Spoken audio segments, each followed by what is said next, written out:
நீங்க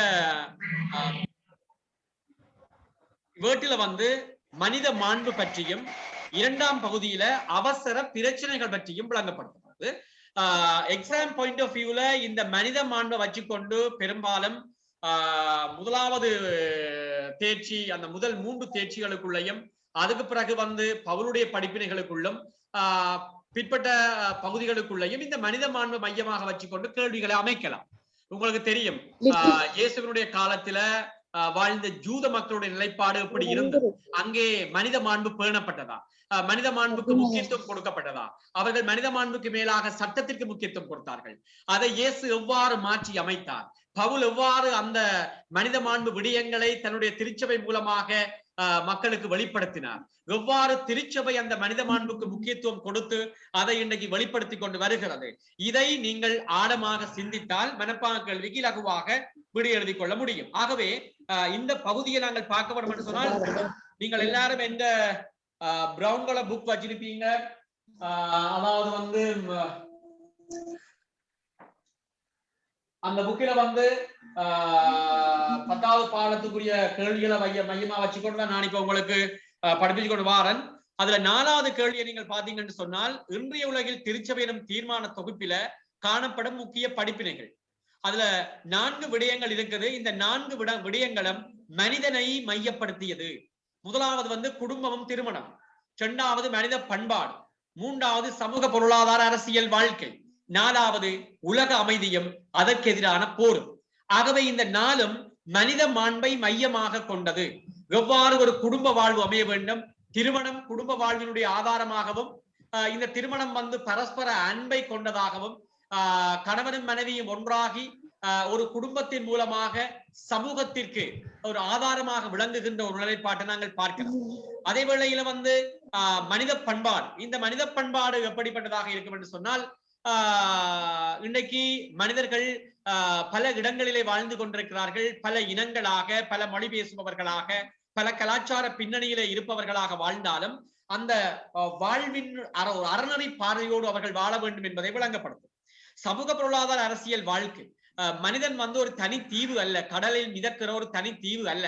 அவன் வந்து கூட்டாக வாழ அழைக்கப்படுபவன், அதற்காக படைக்கப்பட்டவன். உங்களுக்கு தெரியும், தொடக்க புத்தகம் 2:22 நீங்கள் படிக்கின்ற பொழுது மனிதன் தனிமையா இருப்பது நல்லதென்று என்று கண்ட கடவுள் அவனுக்கு ஒரு துணையை ஏற்படுத்தி அவளை அவனிடம் அழைத்து வந்து இணைத்து வைத்தார் என்று நாங்கள் பார்க்கிறோம். ஆகவே இந்த ஒரு கூட்டு வாழ்க்கை வாழ அழைக்கப்பட்ட மனிதன், படைக்கப்பட்ட மனிதன் சமூக பொறுப்பு கொண்டவன். ஆகவே அவனுடைய சமூக பொருளாதார அரசியல் வாழ்க்கை எப்படி இருக்கிறது என்பதை பற்றியும், இன்னைக்கு தெரியும் மனிதர்கள் போட்டி பூசல் போர்களோடு என்று வாழ்ந்து கொண்டிருக்கிற இந்த காலத்திலே உண்மையாக உலக அமைதியும் அந்த போர்களில் இருந்து எவ்வாறு விடுதலையும் என்ற ஒரு அடிப்படையிலே இந்த இன்றைய உலகின் திருச்சபை இப்படியான பிரச்சனைகளுக்கு தீர்வு காண முனைகின்றது. அந்த வகையிலே இன்றைய உலகில் திருச்சபை எனும் தொகுப்பில் விளக்கப்பட்டுள்ள மனித மாண்பின் கூறுகளை, அதனுடைய வெளிப்பாடுகளை நீங்கள் பார்க்கலாம்.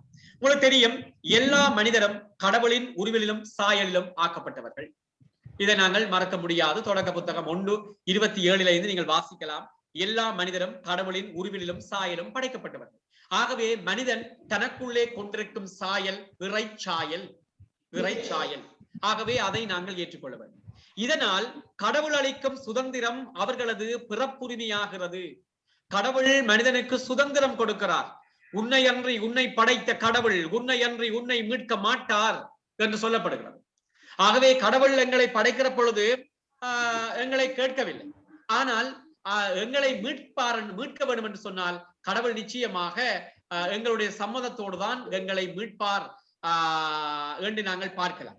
ஆகவே அந்த கடவுள் படைக்கிற பொழுது சுதந்திரம் கொடுத்திருக்கிறார். கடவுளுக்கு தெரியும் ஆதாம் மூலம் பாவம் செய்வாங்கள் என்று தெரியும். ஆனாலும் கடவுள் அவங்களுக்கு கொடுத்த சுதந்திரத்தில கை வைக்கவில்லை. அதைத்தான் நாங்கள் வடிவாக விளங்கிக் கொள்ள வேண்டும். அவர் வந்து அதிலே மிகவும் மிகவும் நேர்கணிய சிந்தனை உடையவராக இருக்கிறார். மனிதனுக்கு சுதந்திரம் கொடுத்தார்.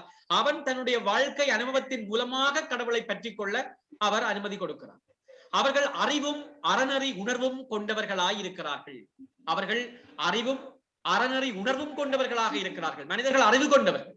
ஆகவே இதை நீங்கள் வடிவாக பார்க்கலாம். அவர்களிடம் இருக்கிற அறிவு பகுத்தறிவு, நன்மை என்ன தீமை என்ன என்பதை கண்டுகொள்ளக்கூடிய அறிவு.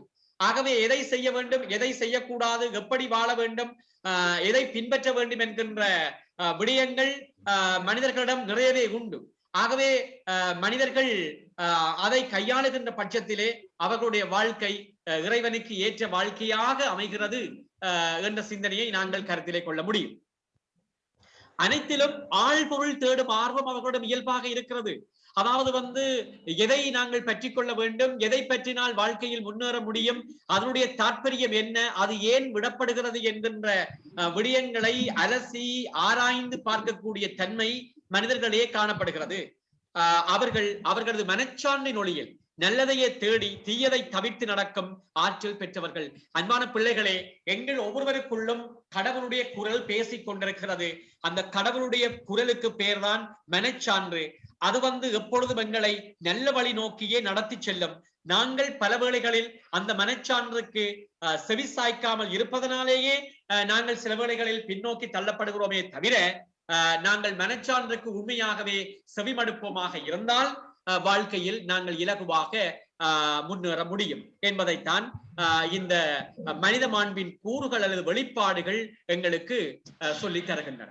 ஆகவே இதை அடிப்படையா வச்சுக்கொண்டு அமைப்பு வினாவில உங்கள்கிட்ட கேட்கலாம், இன்றைய உலகின் திருச்சபை என்னும் கொள்கை திரட்டிலே குறிப்பிடப்படும் மனித மாண்பின் பண்புகள் என்ன என்று கேட்கலாம். மனித மாண்புடைய பண்புகள் என்ன? மாண்புடன் ஆக்கப்பட்ட மனிதர்கள் எவரும் தனிமரமாக வாழ்ந்து தலைத்திட இயலாது.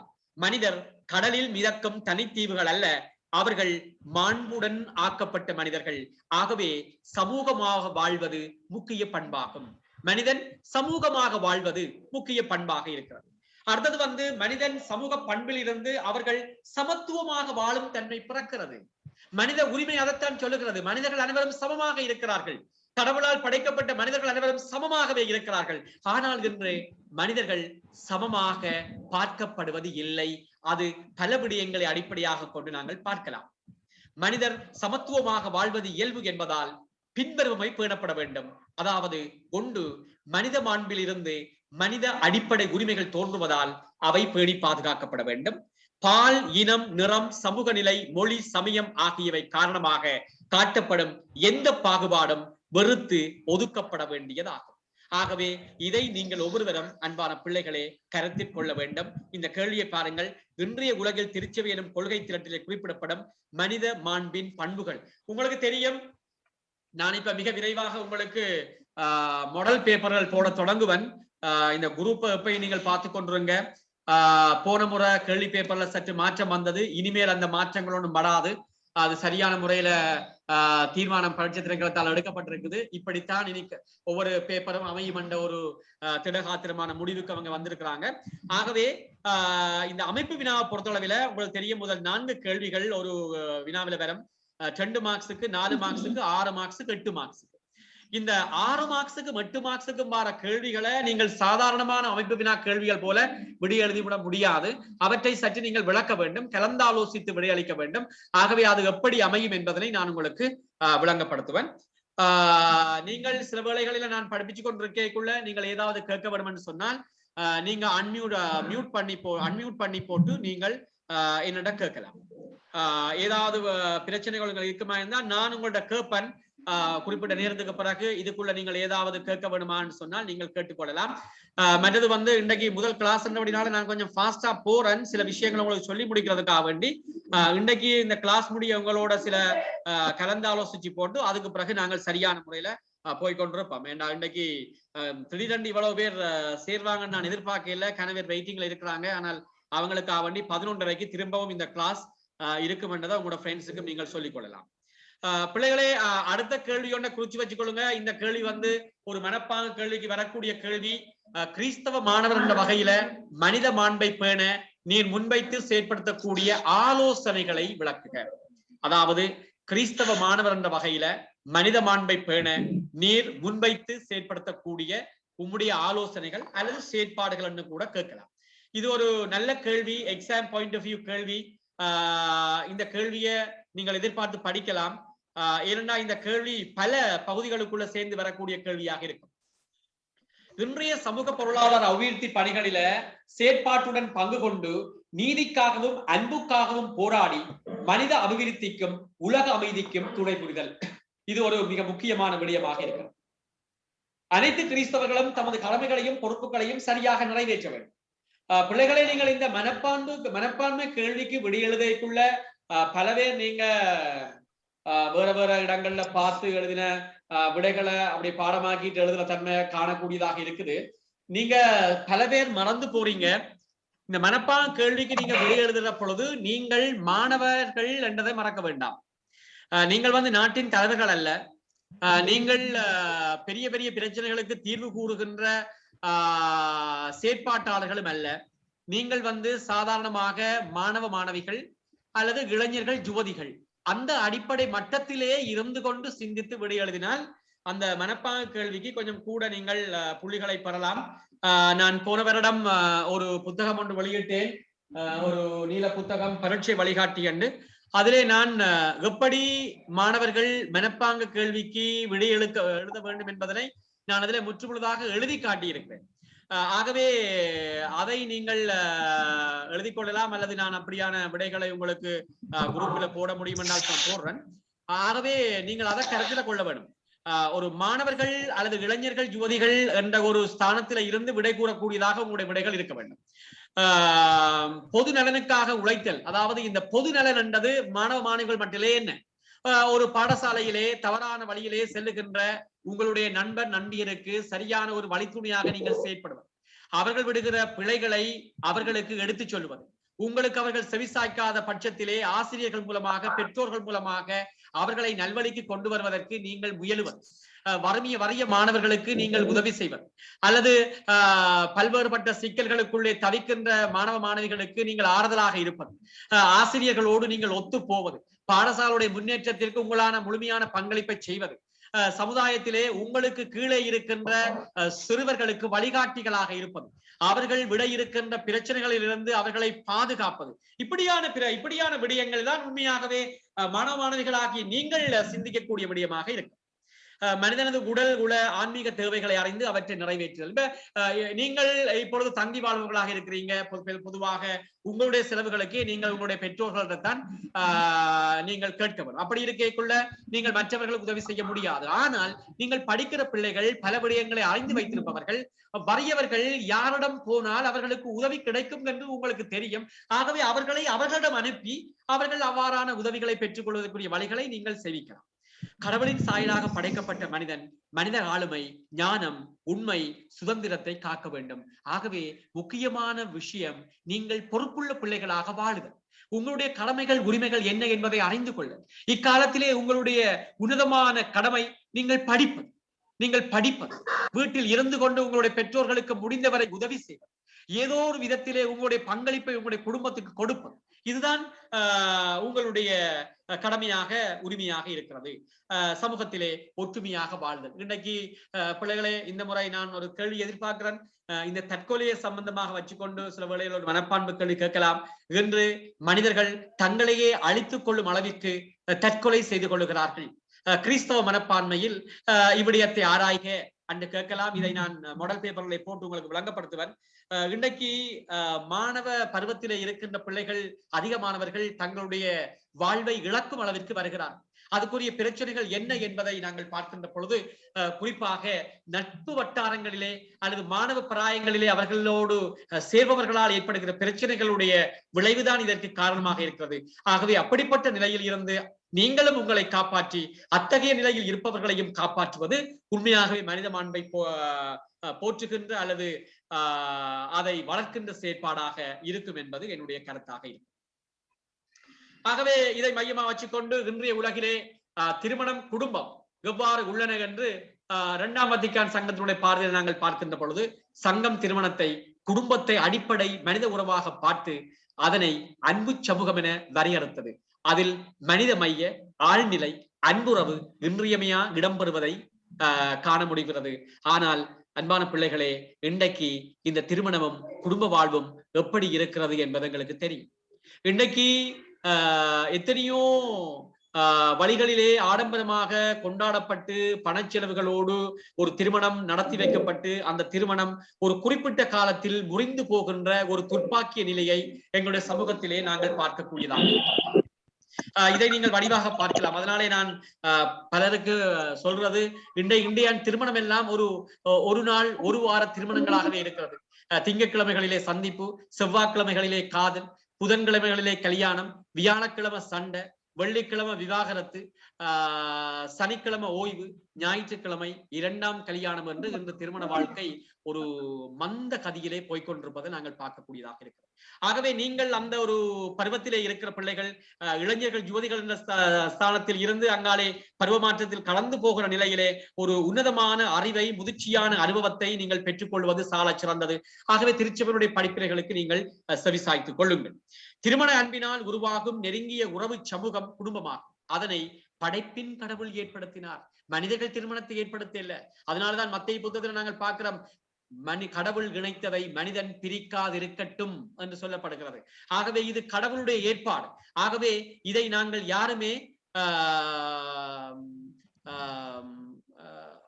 ஒரு சாதாரணமான ஒன்றாக கருதிவிட முடியாது. திருமண அன்பிலே ஆழ்நிலை சார்ந்ததும் பின்வாங்கக்கூடாத இசைவிலும் உருவானது குடும்பம். இறை திட்டத்திற்கு ஏற்ப சமுதாயத்தின் முன்னிலையில் நீடித்து நிற்கும் ஒரு அமைப்பே குடும்பம். குடும்பம்தான் சமுதாயத்தின் அடித்தளமாக இருக்கிறது.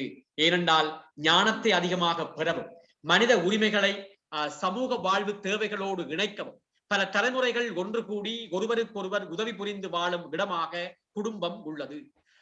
ஆகவே குடும்பம் மனித பண்பை வளமுறை செய்கின்ற பள்ளியாகும்.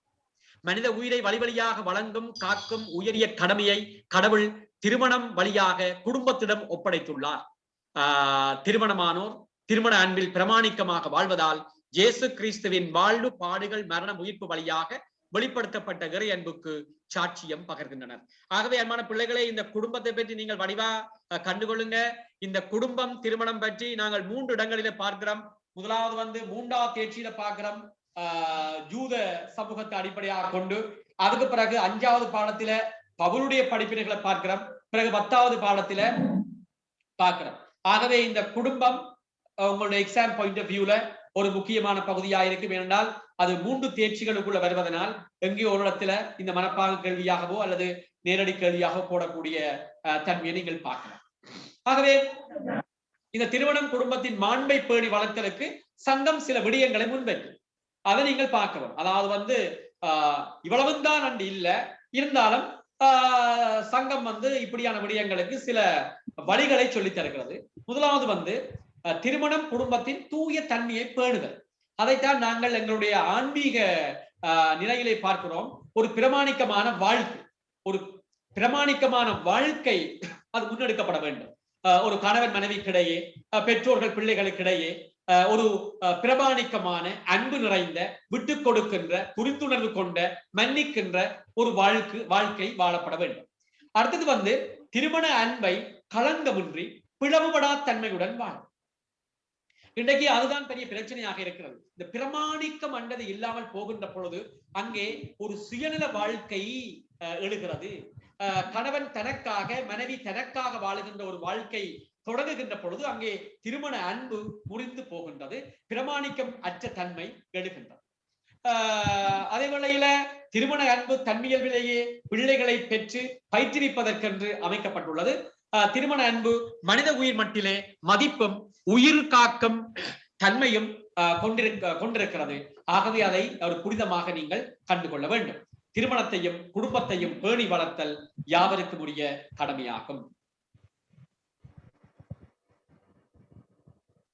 ஆகவே பிள்ளைகளே, இதை நீங்கள் மிகவும் மிகவும் கவனமாக படித்துக் கொள்ளுங்கள். ஒரு விடயத்தை இந்த இடத்துல நான் குறிப்பிடுறேன். முதலாவது பகுதி வினா இருக்குது. அது 50 வினாக்கள். அந்த 50 வினாக்களிலே 48 வினாக்கள் உங்களுடைய பாடத்திட்டத்திலிருந்து நேரடியாகவும், ஒரு கேள்வி ஒரு பொது கேள்வியாகவும், ஒரு கேள்வி உங்களுடைய மனப்பாங்கை வைத்துக் கொண்டும் கேட்பது வழக்கம். ஆகவே இந்த முதலாவது பகுதியை நீங்கள் பலர் 50க்கு 45க்கு மேல எடுப்பது குறைவு. அப்படி எடுக்கிறவர்கள் உங்களுடைய பெறுபேற்றை நல்லாக உயர்த்தி கொள்ள முடியும். ஆகவே அதுக்காக வேண்டி நான் இன்று தொடக்கம் உங்களுக்கு கேள்வி பேப்பர்ல குரூப்ல போட வலிக்கிறேன். ஏற்கனவே அதை போட்டிருக்கிறேன் நினைக்கிறேன். கிட்டத்தட்ட நீங்கள் இந்த வருடம் எக்ஸாமுக்கு போவதற்கு முதல் ஒரு 2000 கேள்வி நீங்கள் செய்தீங்கன்னு சொன்னால் நீங்கள் இலகுவாக உங்களுடைய இதுல வெற்றி பெற முடியும். ஆகவே எப்படி நீங்க இந்த 2000 கேள்விகளை என்னட்ட இந்த எடுப்பீங்கன்னு சொன்னால் அது உங்களுடைய முயற்சியில்தான் இருக்குது. நான் முடிந்த வரையில இதுல சில விடயங்களை நான் போட பார்ப்பேன். ஆகவே இந்த MCQ வினாவில மிக கவனமாக இருங்க. அது 2வது விடயம் வந்து அமைப்பு வினா. இந்த அமைப்பு வினா ஆரம்ப காலங்களில எப்படி வந்ததுன்னு சொன்னால் ஒரு வினா பகுதிக்குள்ள 5 வினாக்கள் வரும். அந்த 5 வினாக்களும் 4 மார்க்ஸை கொண்டது. எல்லாருக்கும் எல்லா விடயத்துக்கும் 4 விடைகள் எழுதினால் போதுமானதாக இருக்கும். ஆனா இப்ப வந்து எப்படி இருக்குன்னு சொன்னால் அது வந்து ஒரு 4 கேள்விகள் வருகிறது. அந்த 4 கேள்வியிலையும் வந்து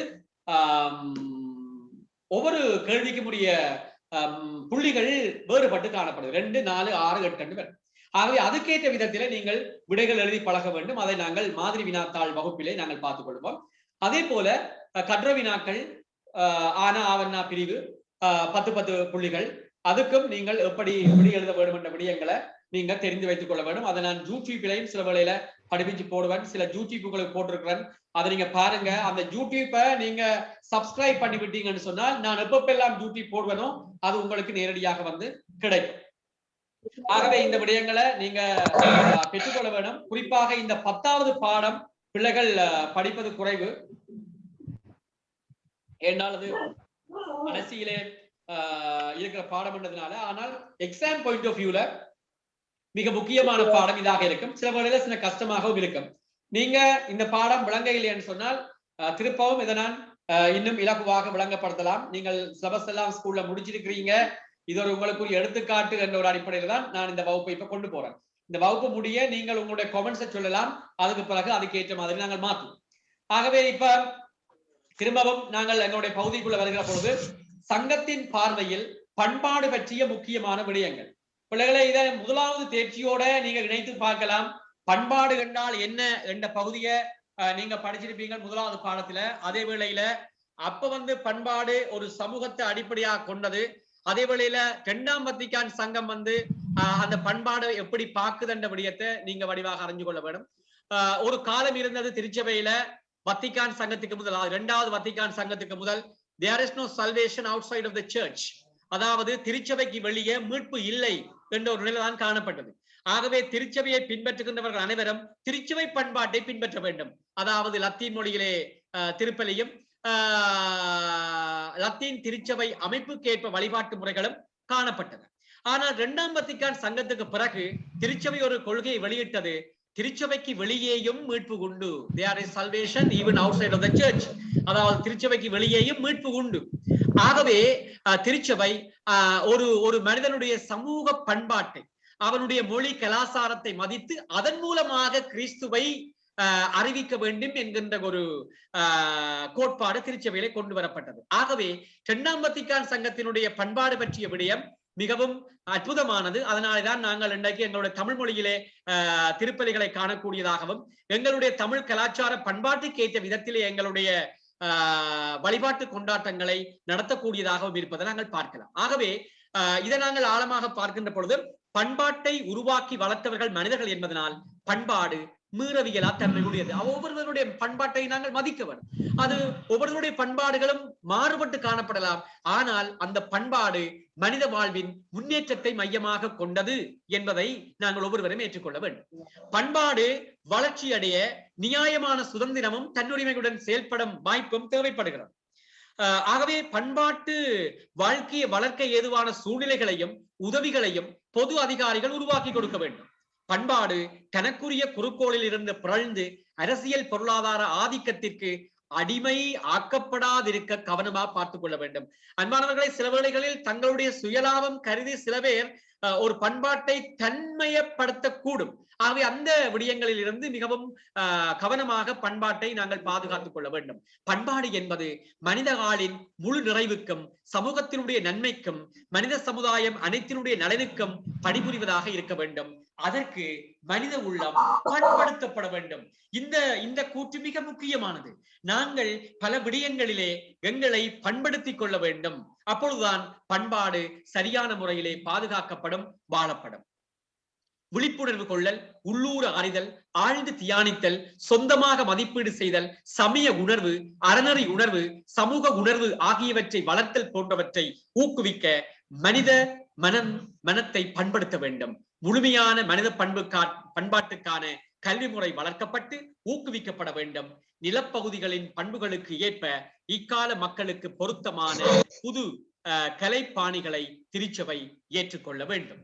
ஆகவே இதை நீங்கள் விளங்கிக் கொள்வதோடு கிறிஸ்தவ மக்கள் தம் காலத்தில் வாழும் பிற மனிதரோடு நெருங்கி ஒன்றித்து வாழ வேண்டும்.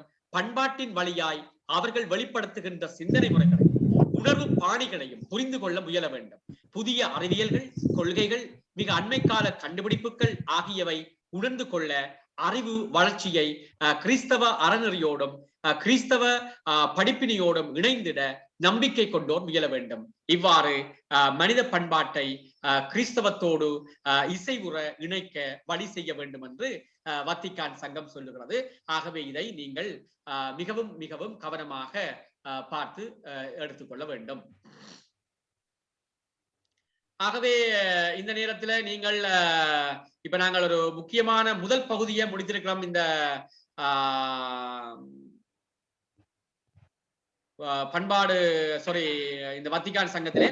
ஆகவே இப்ப பிள்ளைகளை நீங்க இதுக்குள்ள யாராவது என்ன ஏதாவது கேட்க வேண்டும் என்று சொன்னால் உங்களுடைய இதை மியூட் பண்ணிட்டு அன்மியூட் பண்ணிட்டு நீங்க கேட்கலாம்.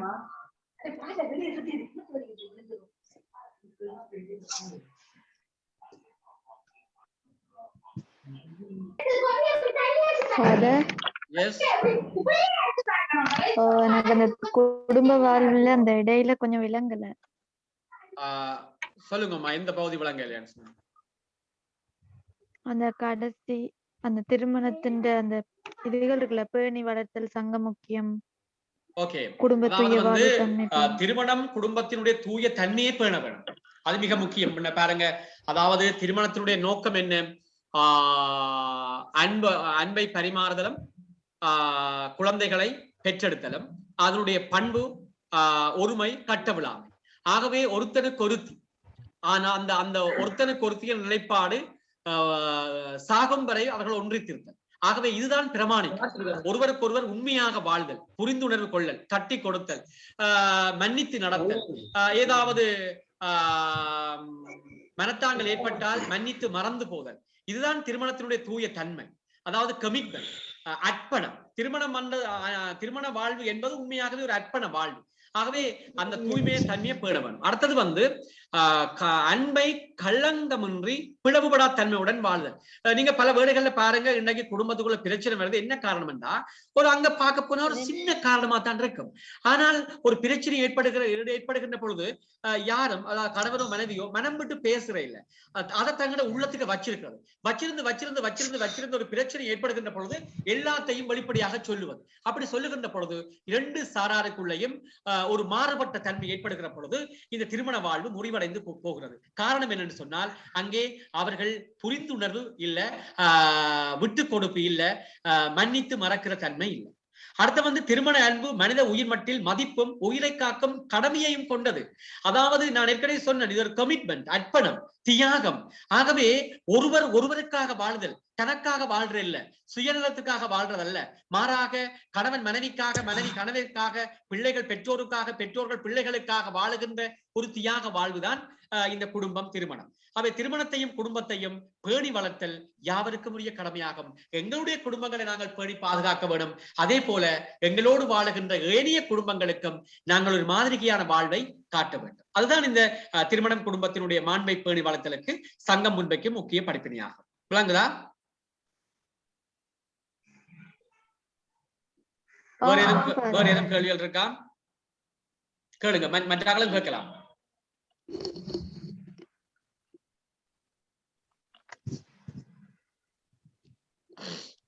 அது எனக்கு இடையில தான் ஜாயிண்ட் ஆச்சு, குடும்ப வாழ்வுல தான் ஜாயிண்ட் ஆச்சு கிளாஸ். ஓ, நீங்கள் 11:30க்கு அடுத்த கிளாஸ்ல ஜாயின் ஆங்க. எனக்கு தெரியல. சரி ஃபாதர். 11:30 அடுத்த கிளாஸ் வேண்டாம், எல்லாரும் ஒண்டா வந்து எனக்கு இதண்ட முடியாமல் இருக்கிறதுனால அடுத்த கிளாஸ்ல நீங்க ஜாயின் ஆகலாமா?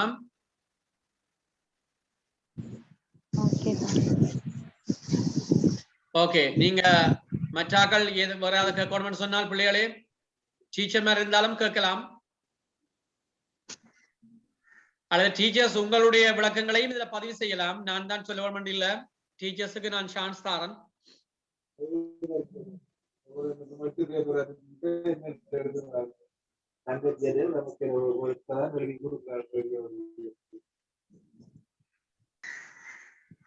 ஹலோ, நீங்கள் கதைக்கிற விளங்க இல்ல?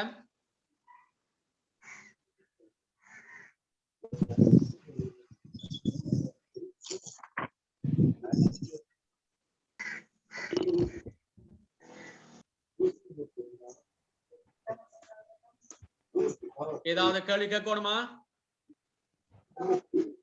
பேரி லோமினா நீங்கள் ஏதோ கேட்கறீங்க, ஆனா ஒண்ணும் விளங்க இல்ல.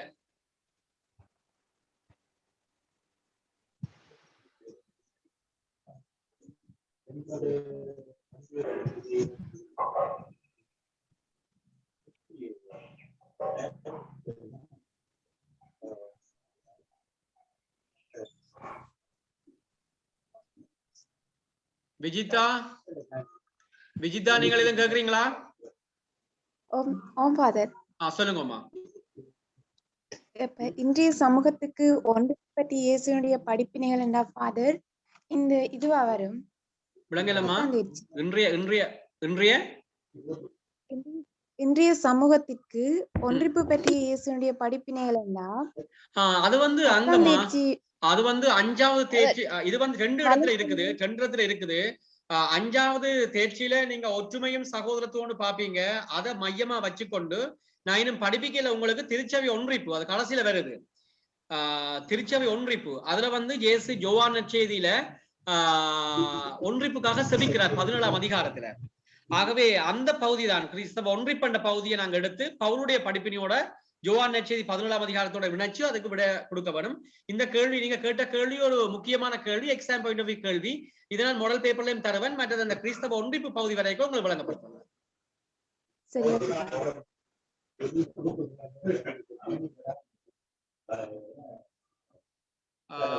மேரி லோமினா, நீங்க ஏதோ கேக்குறீங்களா?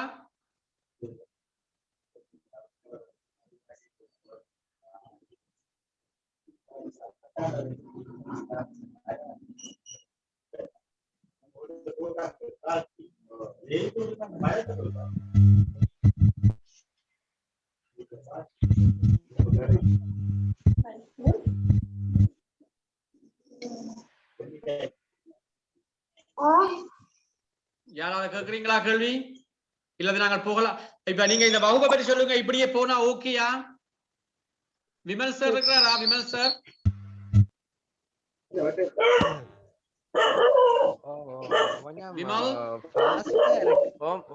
கொஞ்சம் ஃபாஸ்டா இருக்கிற மாதிரி தெரியுது. ஓகே. சொன்னடா அந்த புல் நாங்கள் நோட் பண்றதுக்கு கொஞ்சம் அந்த சொல்றது வேகமா இருக்கு. வேகமா இருக்கா? நான் அந்த லட்சிய மெத்தட் தான், நம்மளோட மெத்தட் நான் கொஞ்சம் ஆறுதலா போறேன், பிரச்சனை இல்லை. ஓகே, அது பிரச்சனை இல்லை. அந்த சுற்றுமடல்கள் வந்து முதலாவது கேள்வி இருக்குதானே ஃபாதர்? அப்ப அந்த சுற்றுமடல்கள் வந்து எழுதப்பட்டதனுடைய பின்னணி கொஞ்சம் விரிவா சொல்லலுமென்றால் பார்த்து சொல்லுங்க. ஓகே ஓகே சொல்லலாம், ஆனால் அது வந்து இந்த எக்ஸாம் பாயிண்ட் ஆஃப் வியூல அவ்வளவு முக்கியம் இல்ல. ஆனால் உங்களுக்கு நான் அதை சொல்றேன். மற்றது வந்து நான் ஏன் இந்த ஃபாஸ்டா போறதுக்குரிய காரணம், இந்த புக்கை கையில வச்சிருக்க வேணும் பிள்ளைகள் படிக்கிற கிளாஸ்ல வார நேரம். அதால நான் இந்த புக்கைத்தான் மையமா வச்சுக்கொண்டு போறபடினாலதான் கொஞ்சம் ஃபாஸ்டா போறேன். அவை வச்சிருந்துச்சுன்னா நல்லம். ஏனென்றால் இப்ப நான் 2-3 கிளாஸ் எடுக்க வேணும் போல இருக்கு சார் ஒரு நாளையில. பிள்ளைகள் கூட இருக்குது. இப்ப நான் ஒரு ஏரியா வயசா தான் எடுக்கணும் போல இருக்குது. மற்றது பிள்ளைகள் நீங்க உங்களோட கருத்து எதுவும் சொல்லுங்க. இப்ப சார் சொன்னது நல்ல விஷயம், எனக்கு தெரியாது, எனக்கு பாடம் தெரிஞ்சபடினால நான் சொல்ல ஃபாஸ்டா போயிடுவேன். நீங்க 1-2 பேர் பிள்ளைகள சார்பில் கேட்டீங்கன்னா நான் அதை கேட்டு மாதிரி போவேன். இப்ப சார் சொன்ன விஷயத்தை நான் கவனிப்பேன். வேற டீச்சர்ஸ் சிஸ்டர்ஸ் யாரும் இருக்கிறீங்களா?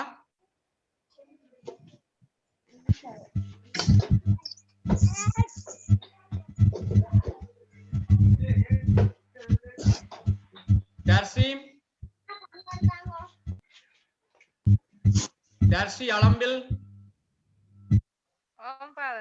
யா சொல்லுங்க, எப்படி இருக்கு உங்களுக்கு? ஓகேயா வகுப்பு?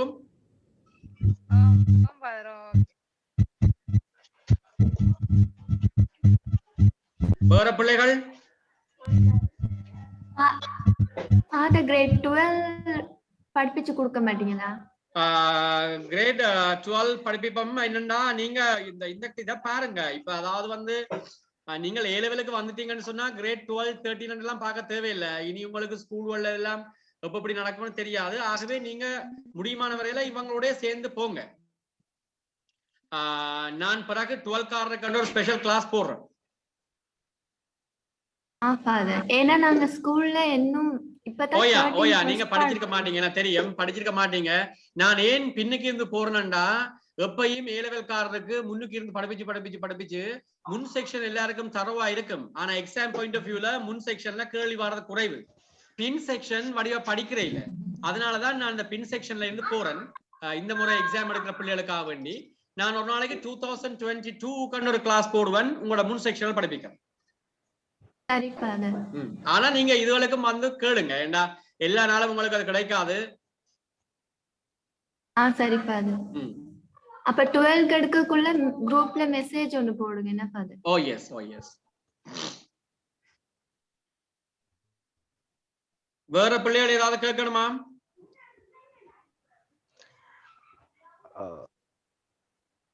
ஓம் ஃபாதர், நீங்க கொஞ்சம் படிச்சு போறது ஸ்பீட் இருக்கு, லெக்சர் பண்ற மாதிரி இருக்குது.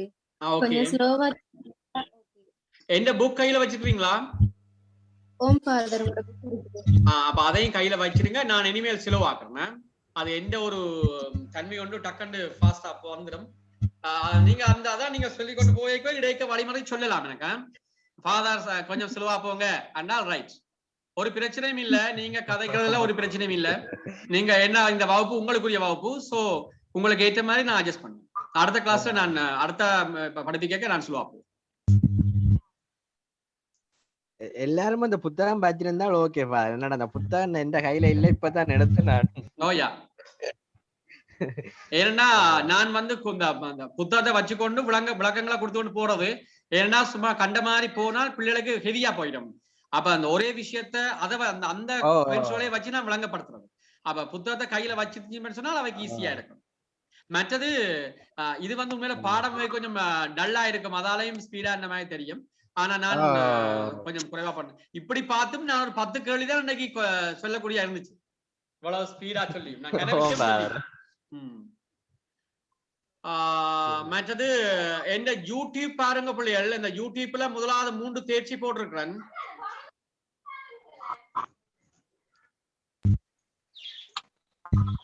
அத கேளுங்க. மற்றது வந்து இன்னைக்கு இந்த 10வது பாடம் நான் போடுவேன். உங்களுக்கு எம்சிக்யூ போடுவேன். 10வது பாடத்துக்குரிய எம்சிக்யூ போடுவேன். பிறகு நீங்க அது ஒரு நாள் 2 நாள் நீங்களா விடைய தேடின பிறகுதான் நான் விட போடுவேன். உடனே விட போட மாட்டேன்.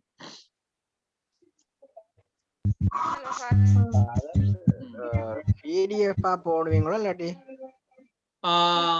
எது உங்களுக்கு உங்களுக்கு எப்படி PDF தானே போடணும்? நல்லது தானே. எது உங்களுக்கு லேஸ்? PDF போட்டீங்கன்னா PDF ண்டா நல்லா பாருங்க. ஏன்னா வேர்டா போட்டா உங்களுக்கு அதெல்லாம் ஒழுங்கு இல்லாம வந்து கிடைக்கும்.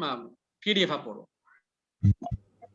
இதுல வேற டீச்சர்ஸ் யாரும் இருக்கிறாங்களா? டீச்சர்ஸ் சிஸ்டர்ஸ் யாரும் இருக்கிறீங்களா? விமல் சார் தவிர. ரொபி வந்ததா விமல்?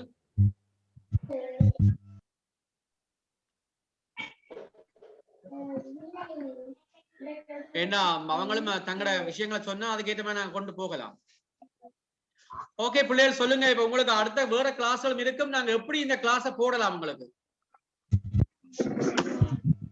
நீங்க ஒரு டைம் சொல்லுங்க ஃபாதர், அதுக்கு ஏத்த மாதிரி நாங்க சொல்றோம். ஓகே. ஆனால் இப்ப நாங்க ஒரு டைம் ஃபிக்ஸ்ட் ஆகிட்டோம்னு சொன்னால் லேஸ் நான் உங்களுக்கு குரூப்ல போடலாம்.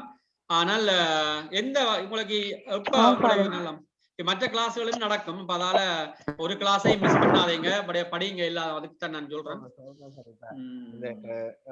ஃபாதர் எங்கடா ஹாஸ்டல் பிள்ளைகளுக்கு இப்ப இந்த டைம் வந்து பொலிட்டிக்கல் அண்ட் சயின்ஸ் நடக்குது.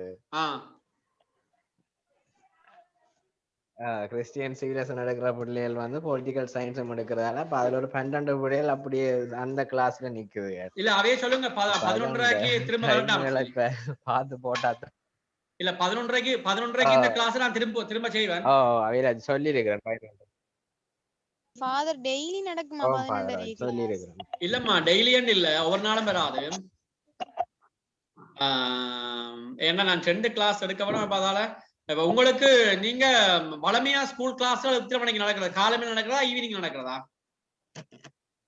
சார் ஃபாதர் வளமையா 10 மணிக்கு ஒரு கிளாஸ் ஃபிக்ஸ் பண்ணிருக்கு எங்களுக்கு ஆல்ரெடி. Okay, no problem. நாங்க விடுவோம் அத. உங்களுக்கு 1 மணி 2 மணிக்கு எதுவும் கிளாसेस இருக்கா? இல்ல ஃபாதர், அந்த டைம் போட்டா ஓகே. அப்படியே டைம் ஒன்னு போட்டுருமா சார்? விமல் சார். ஓம் ஃபாதர். அதாவது யாரும் படிக்காத நேரங்கள், யாரும் படிக்காத நேரங்கள். அதான் நான் இந்த வாழ்க்கையில விரும்பி படிக்கிற நேரம். 2 குரூப்பா வச்சு கிளாஸ் போடுங்க. நான் வந்து வளமையா விரும்பி படிக்கிற நேரம் 1 மணில இருந்து 3 மணி மட்டும். எல்லாரும் நித்திர ஓடுற நேரம் பகல்ல. அதுல நான் படிக்கிறேன். அது மாதிரி நீங்களும் போவண்டா அந்த டைம் படிப்போம். ஒரு பிரச்சனை உங்களுக்கு வரா. அப்படி போடுவோம். அப்படி நீங்க 2 குரூப்பா பிரிச்சு போட்டு விடுங்க ஃபாதர். அம்மா இது என்ன பிரச்சனைடா, நான் நேற்று இந்த கிளாஸ் எடுப்போம்னு சொல்லி போட்டு எல்லாரும் அடிச்சு நித்திர இல்லை எனக்கு. அவ்வளவு வரையும் நான் அட் பண்ணேன். இப்ப 2 குரூப்பா எப்படி பிரிக்கிறேன்னு தெரியாம இருக்கு. Group A, group B. Mannar கான்வென்ட்ல நிறைய பிள்ளைகள் அட் ஆகல, எல்லாருக்கும் இதாகி கொண்டிருந்தது. இல்ல அவங்களுக்கு சொல்லுங்க 11:30க்கு திரும்ப அடுத்த கிளாஸ்ல வரட்டாம். ஃபாதர் 12:30 போடுங்களே. சரி ஃபாதர். 12:30 நண்டா 12. ஓ இப்ப 12:30 நண்டா எந்த குரூப்ல கிட்டத்தட்ட 186 பிள்ளைகள் இருக்காங்க. R12 இதண்டே தெரியா, தனியா பேரை மட்டும் போட்டிருக்காங்க அட் பண்ண சொல்லி. அப்ப எனக்கு திரும்ப அவங்க போடணும் தாங்க 2021 22 அவங்க போட்டா தான் நான் பிரிக்கலாம். எனக்கு தெரியாது. அப்ப நான் ஒரு ரிக்வெஸ்ட் ஒன்று போடுறேன். குரூப்ப 10 ஆக்குறேன். கிறிஸ்தவனாரியம் 1 கிறிஸ்தவனாரியம் 2 போடுறேன். அப்படி போட்டு கொஞ்சம் பிரிச்சு பார்ப்போம். ஃபாதர் அதான் நல்லா. எங்களுக்கும் கிளாஸ் இதா இருக்கும், ஈஸியா இருக்கும் அட்டெண்ட் பண்ண. நீங்க யார் பேசுறீங்க? மன்னார்ல இருந்து 13th எக்ஸாம் பேட்ச். ஓகே, கான்வென்ட்டா? என்னடா கிளாஸ் வந்தீங்களா? வந்தேன் ஃபாதர். ஞானோதயத்துக்கா? கடைசி கிளாஸுக்கு வந்தேன். Okay okay okay. சோ அப்ப நாங்க மேற்கொண்டு அப்ப ஓகே, நாங்க அப்ப அந்த 1 மணி டைம் சரியா உங்களுக்கு இருக்கும்? ஓகே, அப்ப 1 மணிக்கு நாங்க நாளைக்கு 1 மணிக்கு இருக்கும். நான் போடுவேன் மெசேஜ். 1 மணி கொண்டு 2 மணி கொண்டு போடுவோம். 1 மணி கொண்டு. இனிமேல் கதைகள் பேச்சுகள் இருக்காது, நான் விளங்கப்படுத்துவேன். நீங்க கேள்வியில கேட்பீங்க, அப்படியே போவோம். ஒவ்வொரு காலம் இப்படி காய்ச்சி டைமை வேஸ்ட் பண்ணா எனக்கு வேற வேலைகளும் இருக்குது. அப்ப இது இப்ப ஒன்றும் செய்யலான்னு தான் நான் இப்ப இதை துவங்கினது. லாக்டவுன் முடிய செமினார்ஸ்கள் வலையமா போடுவேன். நீங்க அதுகள்ல பார்ட்டிசிபேட் பண்ணீங்கன்னா சரி. மற்றது நான் ஒரு மாடல் பேப்பர் ஒன்று செய்து கொண்டிருக்கிறேன். இந்த ஒரு எக்ஸாம் பாயிண்ட் ஆஃப் வியூல வச்சுக்கொண்டு எப்படி நீங்க உங்களுக்கு தெரிவானு பார்ப்போம். ஓகே, இப்ப நாங்க அடுத்த விஷயத்துக்கு வருவோம். 2ஆம் வத்திக்கான் சங்கத்தின் படிப்பினைகளின் அடிப்படையில அமைதியின் இயல்பு பற்றி விளக்குறாங்க. அமைதி என்றா என்ன? அமைதி என்றால் நீதியால் விளைவது என்று ஏசாயா புத்தகத்திலே சொல்லப்பட்டிருக்கு. அமைதி என்றால் நீதியால் விளைவது. ஆனால் எங்களுடைய இன்றைய காலகட்டத்தில அமைதி ஒரு எட்டாத கனியாகவே இருக்கிறது என்பது எல்லோருடைய கருத்தாகவும் இருக்கிறது. அமைதி ஒரு எட்டாத கனியாகவே இருக்கிறது என்று சொல்லுவாங்க. அமைதி என்ற பேச்சளவிலே பேசலாம், ஆனால் நிஜ வாழ்க்கையிலே அது அடையப்பட்டது ஒன்றாக இல்லை என்று சொல்லுவாங்க. அமைதியானது அன்பின் கனியாக இருக்கிறது. அன்போ நீதியால் எதை வழங்க முடியாதோ அதையும் விஞ்சி விடுகிறது என்று சொல்லப்படும். இப்ப உதாரணமாக இத நீங்க இன்னும் விளங்கிக் கொள்ள வேண்டும் என்று சொன்னால், நற்செய்தியில ஒரு உவமை ஒன்று வருகிறது. ஒரு ஒரு திராட்சை தோட்டத்து உரிமையாளர் காலை 9 மணிக்கு வெளியே வாரார். கொஞ்சம் பேர் வேலை தேடி வாராங்க. அவங்களோட ஒரு உடன்படிக்கை செய்யறார். இந்த முழுவதும் நீங்க வேலை செய்தீங்கன்னா உங்களுக்கு 1 தெனாரியம் காசு நான் தருவேன். ரைட். அவங்க அந்த தோட்டத்துக்கு போறாங்க, வேலை செய்யறாங்க. பிறகு ஒரு 12 மணி போல திரும்பி வாரார்.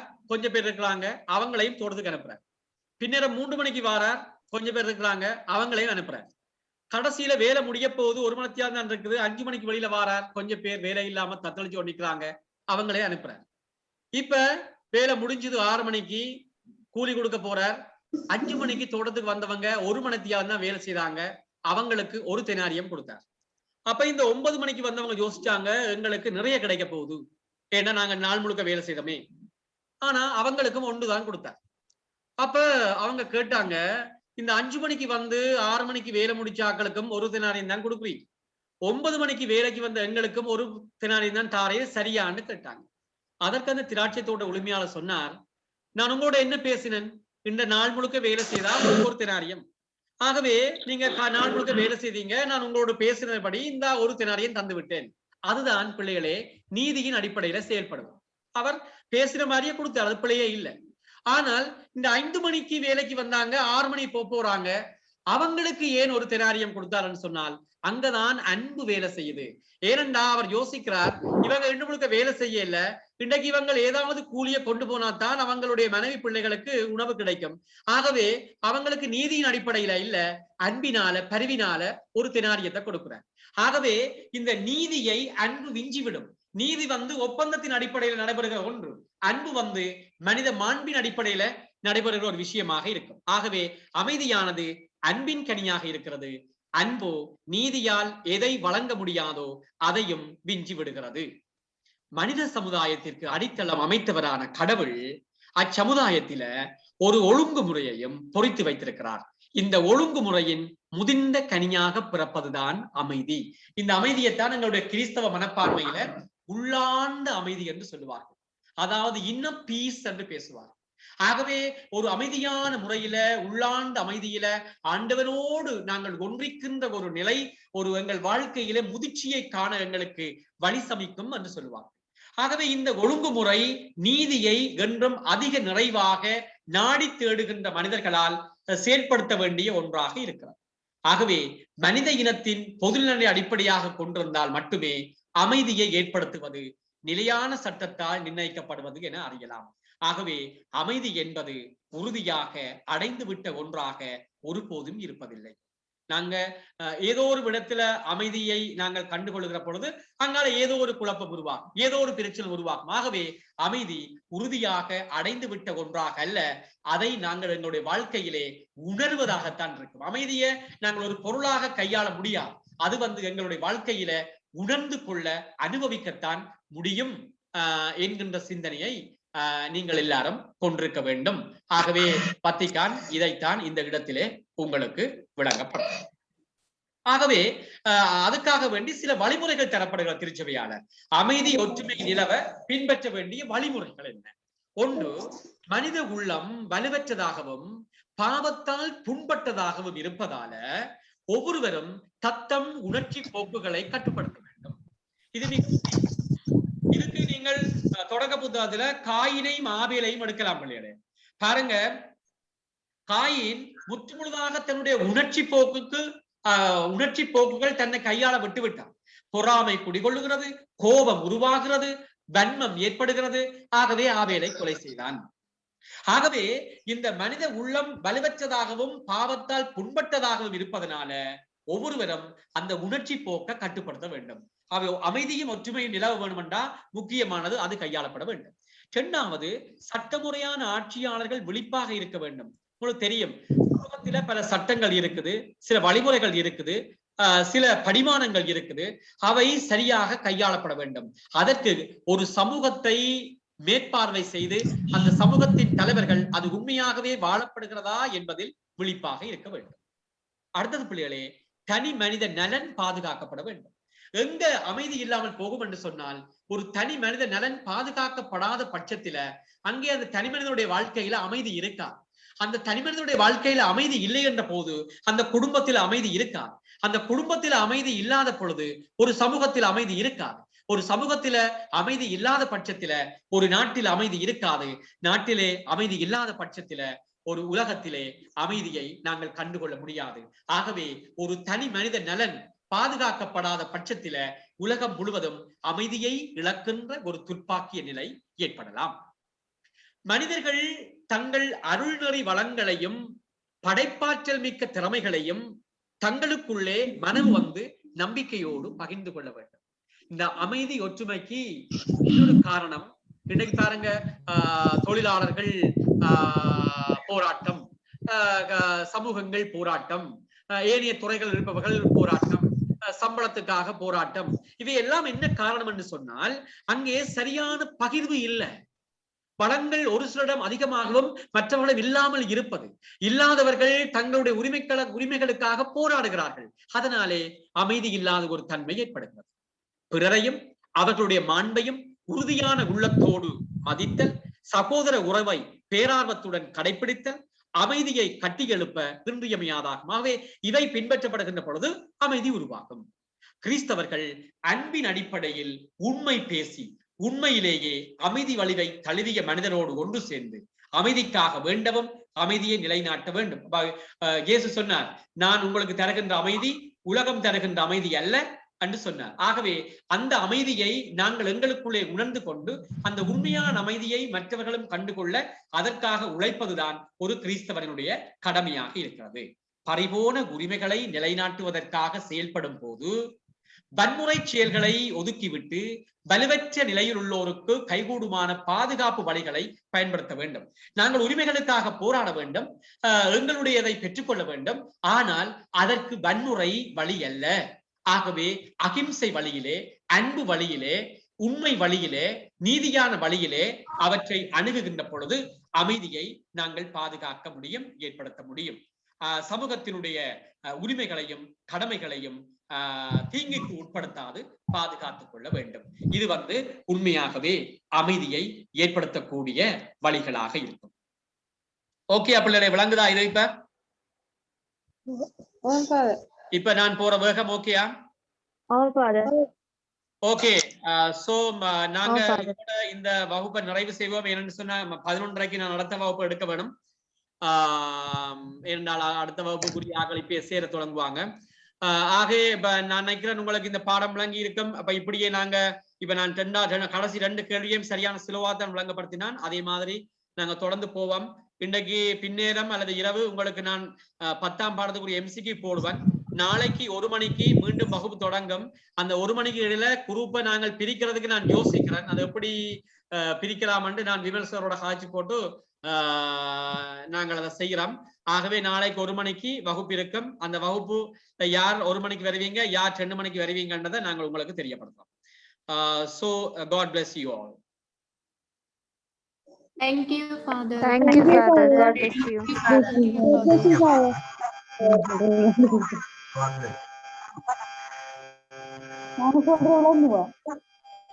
God bless you.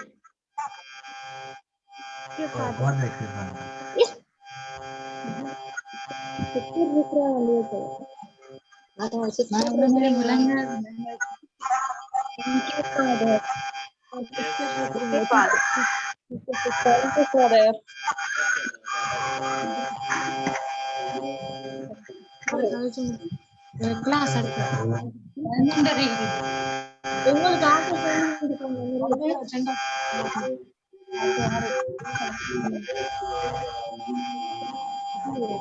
Nisha?